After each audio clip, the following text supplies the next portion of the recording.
Welcome to the 9th episode of the Dire podcast, recorded on May 31st, 2020. I'm Sean Pfeil, and this episode's main topic is Sony's June 4th, 2020, The Future of Gaming PlayStation 5 event. We're going to talk about some of the games that might be showing up there. Should be a lot of fun. In the middle of the podcast, we're going to take a break to meditate, center our thoughts, and de-stress. And at the end, we're going to add 5 games to the list. In this episode, we're going to discuss Ghosts and Goblins, Bobble, Gradius, Solitaire, and this episode's featured game, Super Mario Bros. 3. For those of you watching on YouTube, you're watching me play World of Warcraft. And for those of you listening on Apple, Google, or Spotify podcasts, you can head over to dirediredocs.com to find the video version of this podcast if you would like to watch the Let's Play. So, new generation console briefs are always fun. We haven't really seen a whole lot in the way of games just yet from the next generation. We've seen some videos here and there, some I guess you could call gameplay, but most you probably couldn't.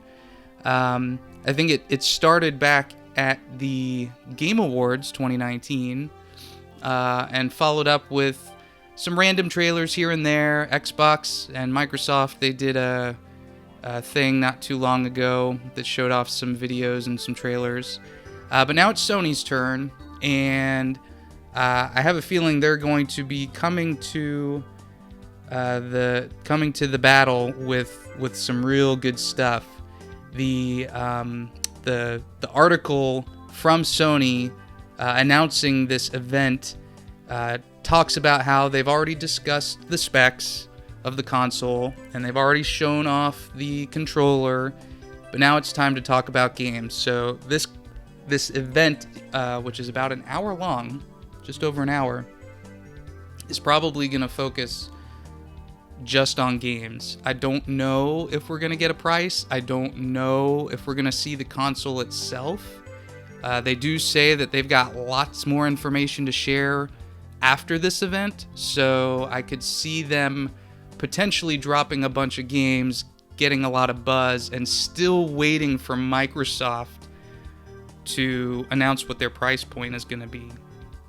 I think that was a big part of PlayStation 4's success, and I don't know how much of this was strategy and how much of it was coincidence, but Microsoft shared their price first, Sony shared their price second, and they undercut them by $100. That may have been the plan already from the get-go, but if it wasn't, then, they're coming out the gate first this time if they were to share a price today. So, at any rate, we're going to see a lot of games. So I'm going to talk about a few of them, not at length. We'll see. I'm going to try to stick to stuff that's realistic, because there's a lot of dream games out there that I think people would like to see, but for this kind of event, and it's weird too, because Sony, when they did their PlayStation 4 reveal, they did it in February, and then they followed it up with another huge event that blew the doors down at E3. Well, this time around, they're basically having their game announcements during the time that would have been E3. So for the next couple weeks, we're going to be seeing a lot of game trailers from a lot of different companies. So it's kind of hard to predict what Sony's going to do. Plus, they've got the new guy in charge over there. So we'll see. I think Sony's biggest game that they are going to show, we'll just start right there, is going to be Horizon 2. I think that one has been in the cooker long enough that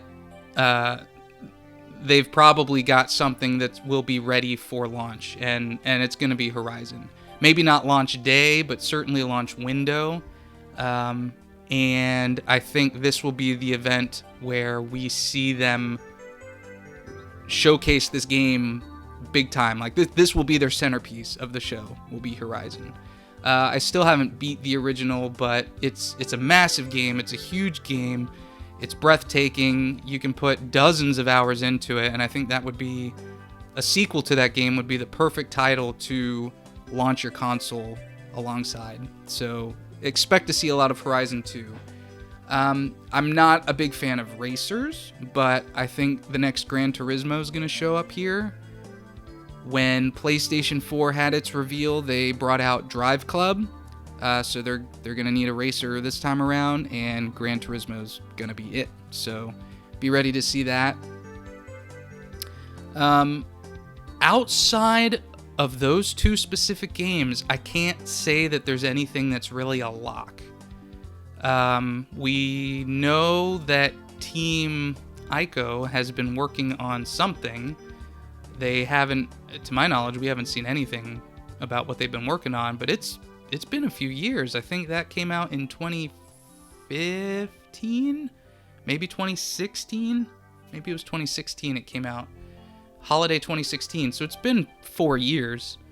Hell, maybe it was 2017. I honestly don't remember at this point, but it's, case in point, it's been a few years, and they haven't said anything, so I'm assuming they've learned their lessons from announcing something like The Last Guardian years before it actually got released. So if they've not had any development struggles, then I could see them showing something from Team Ico here. I think that would get a lot of the more hardcore Sony crowd interested.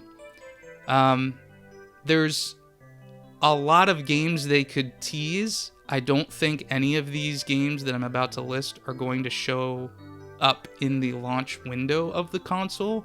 If they did, that would be mind-blowing, and the kind of push Sony would need to help like decimate Microsoft from a competitive perspective. A tease by Kojima of his next game. There will not be a Kojima game at launch or even close to launch, but you know, they had success with Death Stranding. They've got Kojima as a partner. Getting him up there and having him share his vision for what he's going to do for PlayStation 5, I think would be a big deal. And then obviously God of War and Spider-Man. I think it's reasonable to expect both of those games within the first couple of years of the PlayStation 5's lifespan. So what better way than to tease both of those games? If they're a couple of years out, it's not a big deal. You know, this is a console launch. You have to go all out in trying to sell it, because you've got people that are looking at this and looking at Xbox, or saying I'm going to upgrade to a PC, or screw it, I don't want to spend the money. If you want a lot of oh gosh, what's the word? First buyers, early adopters. If you want a lot of early adopters, you got to give them something. So teases of both of those games, I think, would go a long way. I don't think we're going to see God of War and Spider-Man at this event. If we see both, that would be pretty awesome. More than pretty awesome. That would be flat out amazing. I'm hopeful that we'll get one. Just a little tease of one. Personally, I'd want God of War more, and I think God of War came out first. So if anything, that should be further along in development. But we'll see. I'm going to lump this in with Sony only because it's of its relationship, but Bluepoint, whatever they've been working on, is finally going to show up here, and 99% of the it's a 99% chance that it's going to be Demon's Souls, which again is another great game to have out there for the more hardcore Sony audience, or even just hardcore gaming audience in general, to get them excited. I get it's not a new IP. I get it's not Elden Ring, which, I didn't have that on the list. I don't know why I didn't. But hell, damn, we might see Elden Ring here. Oh, now I'm getting really excited. But anyway, a Demon's Souls, Elden Ring, one of the two. I think if you get them to show up at the PlayStation event, that would be great. Although I do think Elden Ring, I think Microsoft might have the marketing for that, so maybe we won't see that here. So, that's really it. I don't really know what else Sony could show up with. Sure, there's going to be some potential surprises and maybe some smaller scope games, but I don't think they're going to have anything major other than some splashy new IP. I think they need something new and big to associate with the PlayStation 5. I mean, they brought out Horizon last gen. It was a huge success. And I think if I don't know which of their development studios would be the one to do it, but if they can come up with some brand new IP that's just jaw-dropping, I'd like to see that here. I think that'd be really cool. I think we're going to get... Okay, so moving on from Sony, I think we're going to get a big presence from Capcom. Capcom showed up at the PlayStation 4 reveal with... I don't remember what exactly they showed. I think they talked about one of their new engines. I forget what it was called. Pantheon, or... I think it was something with a P. They went on to show Deep Down, which never released. But because they were there, I could see them being at Sony's PS5 event. Also, they have... and I don't know how official this is. I don't know if this was leaked or if this was part of a financial statement from their company or something, but they're expecting massive profits over the next year based on half the titles they normally put out. So they are going to be releasing some huge tentpole titles within the next year. And you gotta think, okay, well, there's two ways they can do that. One is it's got to be something so amazing that a whole bunch of people are going to buy it on a next-gen console, or two, it's going to be cross-gen, which is fine. I think there's going to be a lot of cross-gen stuff initially, and that's just the way of the world. But they've got to be big franchises from Capcom. So Resident Evil, specifically Resident Evil 8, and potentially even the Resident Evil 4 remake, I think are two titles that are reasonably have potential to show up here at the Sony reveal. I think Resident Evil 8 would go a little bit further in getting people hyped than Resident Evil 4. We'll see. And then also another Monster Hunter, whether it's Monster Hunter World 2 or just some other Monster Hunter altogether. I think they would probably go with a World 2 just to build off of the success of Monster Hunter World and keep that player base going. I think it's been enough time since that game released, so I would not be surprised to see either or even both of those games show up at this reveal. What else Capcom has in mind, I don't know. I'm not big into the Mega Man scene or even the Street Fighter scene to know if there could be something coming from either of those franchises, but we'll see. Ubisoft will probably be here. Maybe Assassin's Creed, maybe Watch Dogs. I'm not sure. I don't know who has marketing for Assassin's Creed. If Microsoft has that, then maybe we'll see Watch Dogs, the new Watch Dogs coming out. I really don't care. I'm not really sure what Ubisoft could show that would really get me excited for their stuff. But I do think they'll be present. They're not doing their own event until I think July, so they will probably show up here with a trailer or two. Square Enix. I don't want to get my hopes up because who knows what's going on with this company. They're riding massively huge success on the wave of Final Fantasy VII Remake. I feel like that game has already sold the most copies of any Final Fantasy game in the franchise. At least I'm pretty sure that's what I read somewhere. So if that's true, they've got a couple things to think about. Number one is, do they try to ride that wave and get people hyped for Final Fantasy 16, assuming it exists and assuming it's far enough along in its development to be able to show something?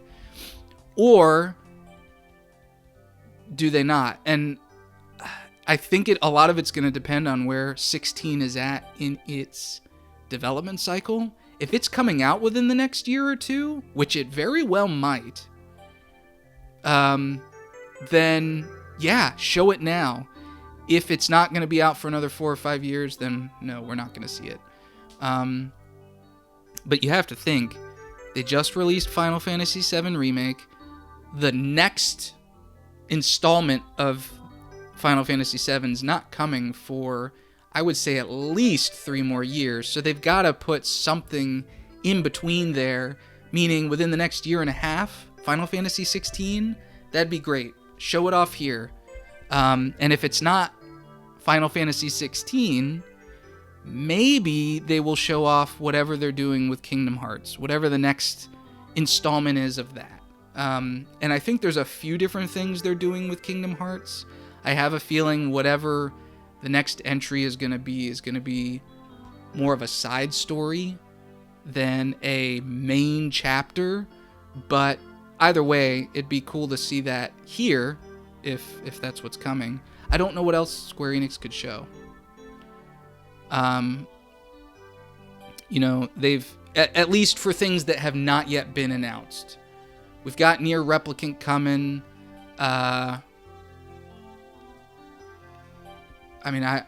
Dragon Quest, I don't think we're getting anything from that franchise anytime soon. We might get some of their more Western, like Crystal Dynamics or whatever type things, but as far as their mainstay franchises, I'm not sure. Maybe they could turn some heads with revisiting one of their older IPs, such as Chrono Trigger or Xenogears, although I don't even know if they have rights to doing anything in the Xenogears franchise anymore. Those who know me would know I'd always love some Final Fantasy Tactics, but I don't think the PlayStation 5 reveal is going to be, or at least the game reveal, I don't think we're not going to see it there. If anything, we would see that in like a Nintendo Direct. That's just not the kind of game that you would highlight with Final Fantasy, with the PlayStation 5. But I do think Square Enix will be there in some form or fashion. They've said they're not doing their own event. They're going to release videos on their own schedule, which is fine. That doesn't mean they can't show up at Sony's press conference, and they were there for the PS4 event in February and the PS4 event at E3. I think they will be at the PS5 event coming up here this week. Activision Blizzard, I don't know. We'll probably see Call of Duty, something or other. I'd like to see Diablo 4. I feel like they showed up at one of the PS4 earlier events to say, hey, Diablo 3's coming. Maybe that was an E3 a year into its lifespan. I can't remember. But it'd be cool to see Diablo 4.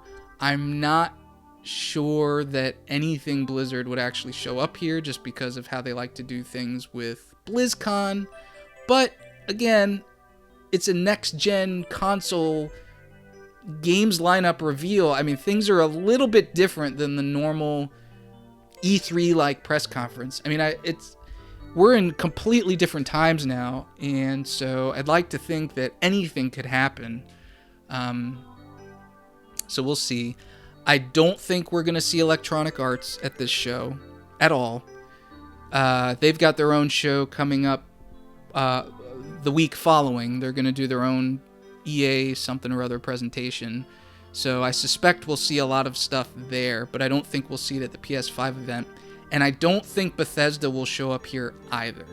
Usually they do their thing with Microsoft. Them and Microsoft have a pretty good relationship. I don't think Bethesda's doing their own thing this year either, now that E3's gone or canceled or whatever. So if Bethesda shows up, shows up somewhere. It'll either just be random releases on YouTube or through Microsoft. That's not to say they couldn't show up at the PS5 event, but I really don't think so. And that's it. I mean, and that was a lot, by the way. That is a lot of huge games that could be announced. There's going to be a lot of smaller scoped games, a lot of indie games, a lot of quote-unquote AA studios that I think we'll see their titles. So I think there will be more than what I've listed, but I very much doubt we're going to get, heck, even half of what I just talked about. But either way, it's always fun, it's always exciting, and I'm definitely looking forward to it. I hope you are too. Now we're going to take a quick break.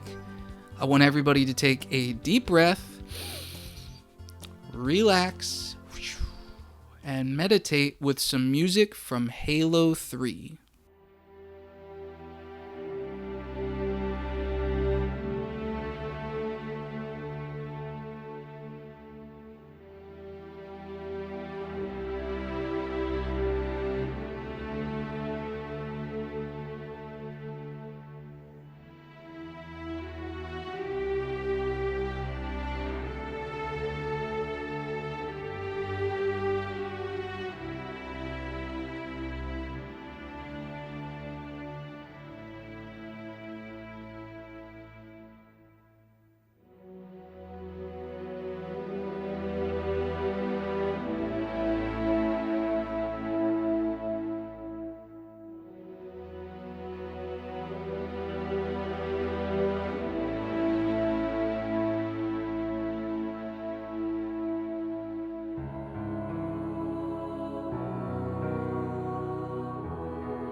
That was Never Forget from Halo 3, and now we're moving on to the list.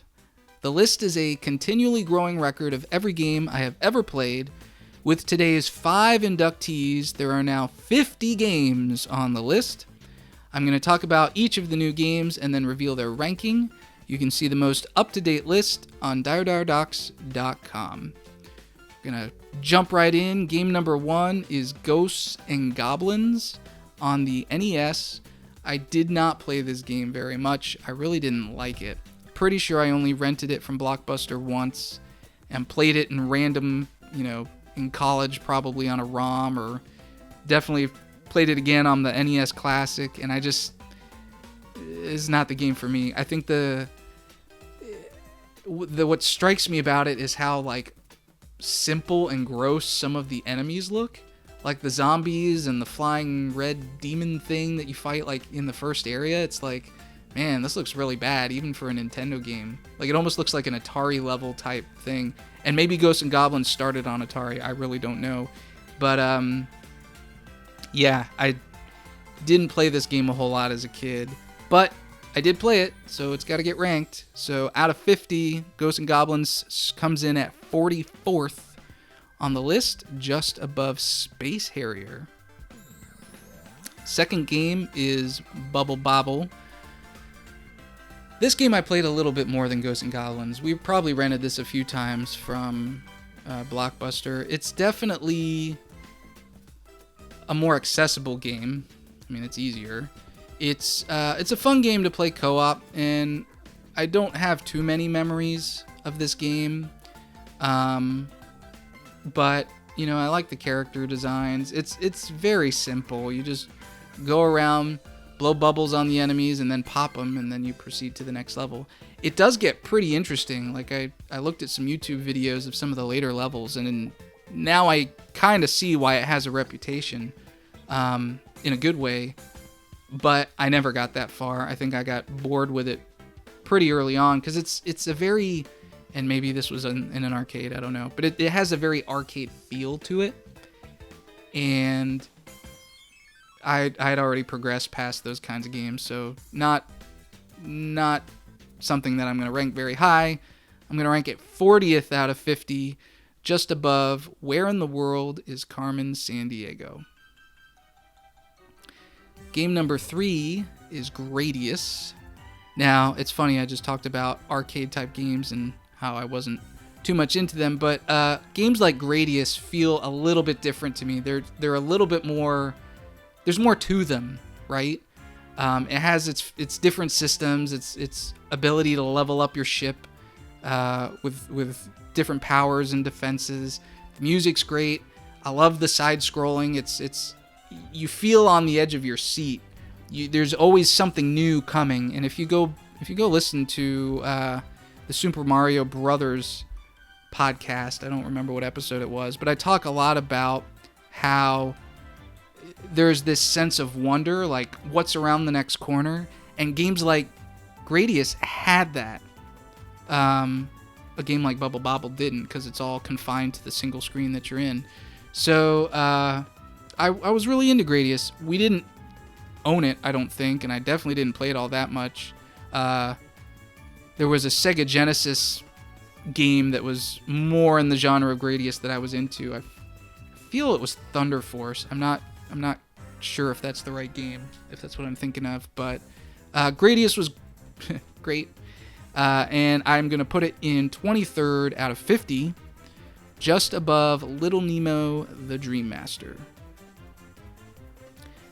Game number 4 is Solitaire, and I have to say, I feel like some of you may think it's cheating to put a card game as, you know, a literal card game that they just digitized in a video game list, but I think that's doing a bit of a disservice to Solitaire, the one that Microsoft made, because, you know, they showed how to simulate a card game. And I'm not saying they were the first ones to do it. They weren't. But it just works so well. And it's one of those games where, especially in high school and college, I would just sit there and play it nonstop. I would just get addicted. And you'd try to beat your scores. You'd bump up the difficulty. And it just... Solitaire by its nature is really addicting, and putting it in digital form just makes it easier to play. You're not having to deal with the physical cards. So yeah, I mean, again, the score that I'm about to give it mostly reflects on Solitaire itself as a game, but what Microsoft was able to accomplish with it was great. They didn't go super overboard with it. I mean, if you go play it now... And by the way, I am talking about Solitaire that came out on Windows 95 or 98 or XP, or which it was before XP. It was one of those two. It was probably 95, maybe even existed before then. I'm talking about that version. I'm not talking about whatever nonsense they currently have in their Windows game section where you can get different kinds of solitaires and achievement points and blah, blah, blah, blah, blah. I'm talking about the one from way back when. I'm putting it in 8th place out of 50, people. 8th. That's a big deal. It's not going to stay in the top 10 by any stretch. And you got to remember, I'm currently, for the most part, going through the NES catalog. There's a couple games got in at the forefront before I started doing that. But, you know, we're talking about a PC game, a very early PC game, but a PC game against the NES catalog right now. So it's in 8th, just above the Oregon Trail. Hey, another PC game. But it definitely won't be there for long. But again, it's great. Solitaire's great. They did a really great job with it. All right, moving on to the featured game of this episode, Super Mario Bros. 3. Let's see, we're about 27 minutes in-ish into the episode. I don't think we're going to carry on too long here. There's a lot to say about Super Mario Bros. 3, but not a lot that hasn't already been said. It's one of my favorite games of all time. It transformed the platforming genre. I mean, it was just so perfectly executed. And I know a lot of people, there's this thing between Super Mario Bros. 3 and Super Mario World. And I can't comment. I will admit I have bias. I didn't play Super Mario World until later in life. I didn't have a Super Nintendo. I would also argue many of the people who stand for World of Warcraft, oh my god, for Super Mario World, what the hell, didn't grow up playing Super Mario Bros. 3. And when I look at it from that perspective, when I look at it from the perspective of Super Mario Bros. 3 came first and did a lot of things that Super Mario World went on to do. Granted, Super Mario World did some of those things better. I think they did some things worse. We'll get there someday. But Super Mario Bros. 3 was revolutionary. Compare it to the first Mario, which already was revolutionary, and compare it to the second Mario, and it's night and day difference. You know, me and the guys from TGR, we used to talk about how, you know, whenever there was a jump from an original game to a sequel that was of, you know, a huge gap, one of those gaps was Kingdom Hearts 1 to Kingdom Hearts 2. Like, we felt Kingdom Hearts 2 just blew Kingdom Hearts out of the water. And we used that as our reference point anytime there was a huge jump in quality. I mean, when we got Mass Effect 2, we're like, wow, this is the Kingdom Hearts 2 of Mass Effect. Super Mario Bros. 3 is the Kingdom Hearts 2 of the franchise. Like, it was such a huge leap forward in level design, within the levels themselves, but also in the world design. I mean, this was the first Mario now where you have an overworld, which has gone on to be a huge staple of many of the Mario games going forward, which gave it this sense of epicness, right? Because now you're not just progressing from level to level in a video game. Now you're living in this world, and granted, it's rectangles on a screen with numbers that you're clicking on. I get it, but you're looking at this overworld map, and you're going from location to location, and there's enemies walking along the screen so you can move around, and there's like toad houses where people are living. Well, chests are for items and stuff. But like back then, it was like, wow, it made Mario feel like a more lived-in world. It made it more, it brought some humanity to it. And you talk about humanity when you look at the kings at the end of each chapter, at the end of each world that have been transformed, and you have to save the king. It's like, these are all rulers of these different lands that all exist, and Princess Peach is the one at the top, apparently, because she's the one that's at the very end. Bowser didn't care about these other ones. But, you know, it adds some context, some subtext that the previous games didn't have. Which was fantastic. It really added to the immersion of Mario and of platformers in general. I think a lot of platformers from the point of Super Mario Bros. 3 started taking note. You know, they tried to recapture Super Mario Bros. 1 at first, but a lot of them were unsuccessful.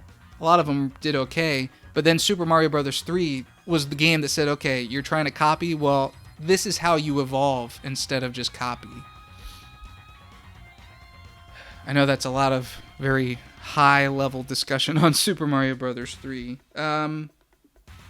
It's got one of the best soundtracks ever made. It's fantastic, especially on the NES. It's visually stunning. It's super cathartic. It's extremely responsive in its controls. The the variation on worlds, how they're constantly throwing different mechanics at you, whether it's a spike in difficulty or it's you've got the sun thing coming at you, you've got the pipe area, you've got big small world, you've got the water area where fish are flying through the air. Like, there's just different things that it does, and a lot of people know about a lot of that having played the game, or if you're into Super Mario Maker, you get a real good appreciation for a lot of these different mechanics when you go to try and build one yourself. The mini games that they added, and the secrets. My God, the secrets. There's so many secrets in this game. It's ridiculous. And a lot of secrets that, you may read about and never even realize were in the game. Like, if you beat, let's see. Like, there's white mushroom houses that have, oh gosh, are they P-Wings? Maybe they give you free P-Wings. Maybe they give you other things too. I don't remember. But like, if you beat levels under certain extreme conditions, then you can unlock super secret houses. And of course, everybody knows about the whistles, and ducking on white panels lets you go behind into the background. Like, there's just a lot of stuff, a lot of hidden things in this game. It's very juicy. It's very filled to the brim with stuff. It's great. And even Bowser, in Super Mario Brothers 1, every time you encounter Bowser, you just have to get by him, collapse the bridge, and he dies. In this game, they add personality to all of the quote-unquote Bowser fights. They're not Bowser, they're his children. And each one's got, some different way of moving or a different way of shooting its weapon. And so they're all different. But then when you get to actual Bowser, his encounter is completely different entirely. And you can't beat him by jumping on him. You have to let him basically kill himself, which is pretty awesome. This game was incredibly difficult later on in the thing. It was just so much fun. I went through that pretty fast. I feel like we could sit and have a few hour breakdown on what makes Super Mario Bros. 3 so great. But this is a podcast and I really don't want to do that. So talking about where Super Mario Bros. 3 goes in the ranking. I will say, and I'm not going to reveal where I demoted it some points, but I did not give it a perfect score. In fact, no game on the list to date yet has a perfect 10 out of 10 score. I have not done that. I may do that someday for a very special game. Haven't gotten there yet. I don't reveal the rankings, by the way, or ratings specifically, so you'll never know, but it's not perfect. However, when I put in the numbers and I looked at how I wanted to rate this game, Super Mario Bros. 3 tied with Final Fantasy VII for the number one spot. Right at the top. And it tied in every single category, which means I was left with the unenviable position of having to just sit here and think about how I wanted to tiebreak Final Fantasy VII and Super Mario Bros. 3. I had to pick one. I had to pick one over the other. And that's a struggle. It was a huge struggle for me. I did pick, but it was a struggle because I had to choose between my childhood and my adolescent years. Both of those games, I would say, had huge, major, significant impacts on my gaming tastes and on life and all that kind of jazz. And so how do you pick? And ultimately, I had to go with Final Fantasy VII as the number one still. So Super Mario Bros. 3 comes in a very, extremely respectable second place. I went with Final Fantasy VII just because of the epicness of its story and the genre of game, the RPG genre over the platformer. Just in general, I'm more interested in. That's more my kind of game. But again, that's not to knock Super Mario Bros. 3 at all. Like I said, they're tied. They are equal when you look at a rating. When you look at a ranking, Super Mario Bros. 3 is currently now in second place out of 50, just below Final Fantasy VII, and just above the Legend of Zelda, the original Legend of Zelda on the NES. So, congratulations, Super Mario Bros. 3. You will be in the top 10 for a very long time, I am sure. Don't know how long you will be in the top 2, or the top 3, or even the top 5. There's so many good games out there now. But Super Mario Bros. 3 absolutely deserves to be at the top, or very close to the top of anybody's list. It's a fantastic game. Plus it was in The Wiz, or The Wizard, or whatever that movie was called. Anyway, coming up in the next episode, our featured game will be Final Fantasy, the original Final Fantasy on NES. Look out, I don't know, I haven't rated that one yet, but that will be fun. And I say that only because that was my first RPG, my first Final Fantasy, and got a lot to talk about there. Oh gosh. So be on the lookout for that. As you know, PlayStation 5's games lineup's coming here in the next week. And plenty of other quote-unquote E3 goodness. E3 is not happening, but a lot of these gaming companies are still going to be timing releases of announcements around this time. Anyway, because the holidays are coming up and they got to start advertising for their games. So now's the time. It's in the next couple weeks, we're going to see a lot. So I'll probably be reacting to some of the bigger things. So stay tuned. As for what I've been doing personally in the gaming world, I've been playing Skyrim again.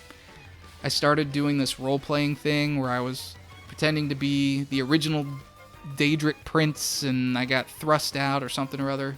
And I was going to do articles about it on my website, and I actually have a whole post. I just have to hit submit, but I'm not going to because I got really bored, and it became a chore to type all that stuff up. But then I kept playing the game anyway. I've always wanted to make a super powerful character in that game, and then just go around and murder the entire everybody, just destroy every town. And I haven't gotten to that point yet. I'm trying to do it right. I'm not pumping the difficulty down to 0 and then doing it. I've got it on the 4th difficulty setting. I think there's 6 total, so it's on the 4th one. And it's tough. I've died multiple times, but I'm save scumming, and I actually today just did the stupid cheat where you just kept pickpocketing and getting better and better and better. You pickpocket, then you buy a skill increase from a trainer, you pickpocket your money back, and you just keep doing that, and I gain like 5 or 6 levels pretty quick. I'm like level 31 now. My speed, or my pickpocketing is now maxed, so I could make it legendary and bump it back down to 15, but then I got to start all over. Anyway, so yeah, I've been playing that. I tried out Phantasy Star Online 2. I'm not sure I like it. It's a bit overwhelming. There's just a lot of menus and things. Like, and it's funny because a lot of it I understand from Phantasy Star Online, the original, but even then I'm still looking at it like, what is all this junk? Like, I knew how to manage it in the first game. I have no idea how to manage it in this game, and it reeks of the whole free to play but pay for whatever, and I'm a little turned off by it. There's a lot of good aspects to it. I like how you can just continuously attack, as opposed to Phantasy Star Online, where after the 3rd attack you have to pause. In this game, you just keep going. You can just keep attacking nonstop, and I like that. It makes it a little bit more action-y, but, and maybe it's because I was playing it in 1080p, but so smaller resolution on my PC, but like it just felt like the enemies were so far away, and they just had no personalities. Like, they're just random enemies to chop up. As stiff as the enemies are in Phantasy Star Online, I feel they have way more personality than the ones in this game. So I don't know if I'm going to keep playing it. I mean, I got to level 20 just talking to people in the quest hub area. It's like, I don't want quests to be the way I level up. I don't know. Wasn't feeling it. It does have some good aspects to it from a gameplay perspective, but it's just buried under a lot of nonsense. So I think I'm just going to go back to the original. I'm going to go play Blue Burst again on Affinia. And I accidentally resubbed to World of Warcraft. I thought I'd had it canceled, but I guess I didn't. So it subbed me up again until August. Which, at this point, I'm probably going to be subbed for the year because the new expansion is supposed to be coming out at some point. But since I resubbed, I decided to start leveling some alts. So currently I'm leveling a Volpera Hunter, which is what you've been watching me play around as on this episode. Yeah, so that's it. That's where I'm at. So that does it for this episode. Thank you for listening. Again, please check out dirediredocs.com for podcast updates and updates on other content. Keep your eyes here on the YouTube channel because the next couple weeks are going to be bananas with E3 goodness. This is Sean Pfeil, and this has been the Dire Podcast. Thank you very much.